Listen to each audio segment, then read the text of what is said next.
పాపం సార్కు ఎన్ని రోజుల కాంచెలు చీదర పెడుతుందో ఏమో. ఇక ఈ దెబ్బతోటి సార్కున్న గడ్డం పీడ అంతా పోవాలి. అందుకే మంచిగా నున్నగా నూరుతా. ఓ మోతేవారి ఏంది ఏమో గడ్డం గిడ్డం అనుకుంటా కత్తి నూరుతున్నావు.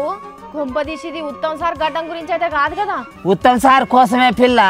పాపం సారు గడ్డం గీక్కోకుండా ఇన్ని రోజులు ఎంత గోసపడ్డాడో ఏమో. గీకినాక మస్తు ముద్దుగుంటాడు సారు.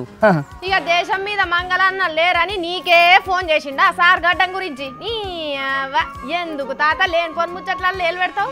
అరే ఉత్తమ్ సార్ గడ్డం గీకాలే రావే మంగళన్న అంటే అసలే అత్తలేడు పిల్ల. సారు భూమిని చెప్పుతాం నెరవేరింది. సార్కు గడ్డం గీకాల రా అంటే నన్నే తీడుతున్నాడు. ఒక్కరు కూడా అత్తలేరు. ఏంది సార్ భూని నా శపథం నెరవేరిందా? మరి లేకపోతే ఉత్తగానే సార్ గడ్డం గీకేదందుకు కత్తి నూరుతానే అనుకుంటానవా? సార్ అనుకున్నది అయింది కాబట్టి కత్తి నూరుతానా? నీ బొంద అయిందే నీ బొంద. ఇంతకు సార్ గడ్డం ఎందుకు పెంచుకుంటాడో ఎరికేనా నీకు? ఎందుకు తెలియదు? కాంగ్రెస్ పార్టీ సర్కార్ వచ్చేదాకా గడ్డం చేయనన్నాడు. మరి ఇప్పుడు ఎక్కడ వచ్చిందని నువ్వు కత్తి నూరుతున్నావా? అయ్యా కారు పార్టీ గెలిచింది, కేసీఆర్ సారే మళ్ళీ సీఎం అయిండు. ఏం సోయి మీద ఉన్నావో ఏందో నువ్వైతే. సోయి నాకు కాదు నీకే లేకుండా పోయింది. ఈ రాష్ట్రంలో కాంగ్రెస్ పార్టీ అధికారంలోకి వచ్చింది. ఊకవే తాత, ఇప్పటికే ఉత్తమ్ సార్ మస్తు కష్టం మీద ఉన్నాడు. గెలిచిన ఎమ్మెల్యేలు అంతా కారెక్కుతున్నారని. అరే దానికి బాధపడు ఎందుకు పిల్ల? మంచిగా నవ్వి సంబరపడాలి గాని. సంబరమా ఎందుకయ్యా? అరే ఎందుకేంది? ఇప్పుడు ఉన్నోళ్ళంతా కట్టకట్టుకొని కాంగ్రెస్ పార్టీలో చేరితే ఏం చేస్తారు? ఏం చేస్తారు? విలీనం చేస్తారు. తెలుగుదేశాన్ని చెయ్యలేదా? అంటే ఏంటి అన్నట్టు? కాంగ్రెస్ పార్టీ మొత్తం టీఆర్ఎస్ పార్టీలో కలిసింది అన్నట్టే కదా. కలిసినట్టే.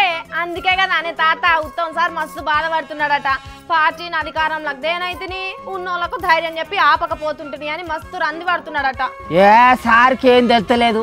గడ్డం గీక్కునేందుకు ఇంతకు మించిన ఛాన్స్ ఇక దొరకదని చెప్పాలి. తిక్కల ముసలోడా మళ్ళీ గడ్డం ముచ్చట ఎత్తకు. నీ పార్టీ అధికారంలోకి వచ్చినప్పుడు కదా గడ్డం తీస్తానన్నది. ఇక ఎట్లా చెప్పాలి సోయి మళ్ళీ దానికి?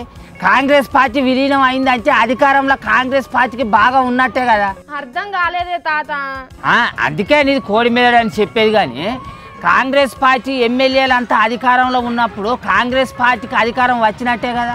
ఊకవే తాత, కాంగ్రెస్ పార్టీ విలీనం అయితే దాన్ని టీఆర్ఎస్ పార్టీ అంటారు కానీ కాంగ్రెస్ అని ఎందుకంటారే? అట్లానా? అయితే నేను అడిగే ఒక ప్రశ్నకు జవాబు చెప్పు.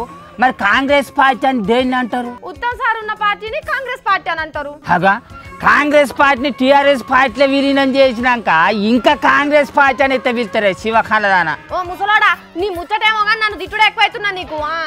తిట్టకపోతే నిన్ను మెచ్చుకుంటారా? కానీ ఇప్పుడు నువ్వు సుజాతమ్మ అని ఓ కిరాణం దుకాణం పెట్టినావు అనుకో. అనుకున్నా సుజాతమ్మ దుకాణం నాది. అయితే ఇంకా నన్ను కూడా నీ దుకాణంలో పొత్తు కూడిపించుకున్నావు. కూడిపించుకున్నా. ఇప్పుడు ఆ దుకాణం ఎవరిది చెప్పు? ఎవరిదేందే? సుజాతది రాములది ఇద్దరిది. ఇప్పుడు అదే వరుసలో చెప్పు. కాంగ్రెస్ ఎమ్మెల్యేలు అంతా పోయి అధికారం పంచుకున్నాక తెలంగాణ అధికార పార్టీ ఎవరిది? పేరు టీఆర్ఎస్ కావచ్చు కానీ నీ లెక్కలంటే కాంగ్రెస్ పార్టీది టీఆర్ఎస్ పార్టీది అనాలా? ఇంకా అనాలేంది? పార్టీ లేకుండా అయిపోయి అధికారం పంచుకున్నాక ఇంకెన్నొద్దులు ఉండాలి ఉత్తమ్ సార్ గడ్డం గీక్కోకుండా. ఇగో నువ్వు పెట్టేటో చెప్పి నన్ను కన్ఫ్యూజ్ చేస్తున్నావు. గట్లుండదే తాత. సావు నువ్వు గట్లనే సావు. నీకు తెలివి రాదు, నన్ను బతకడియవు. నువ్వు గట్లనే సావు. నేనైతే పోయి సారుకు పూల గుర్తిచ్చి శుభాకాంక్షలు చెప్పేస్తా. తాత ఓ తాత నడువా. నువ్వు ఎంత రని నేను కానీ నువ్వు నడువు. నువ్వు ఆడికెళ్ళివో. అరే అరే అరే ఓ తాత. అరే చూసిన అరల్లా మా ముసలోడు మన మాట అయినట్లేడు కానీ కానీ ఓలా ఇప్పుడు ఉత్తమ్ సార్ గడ్డం పరిస్థితి ఎట్లయితుంది అన్నట్టు.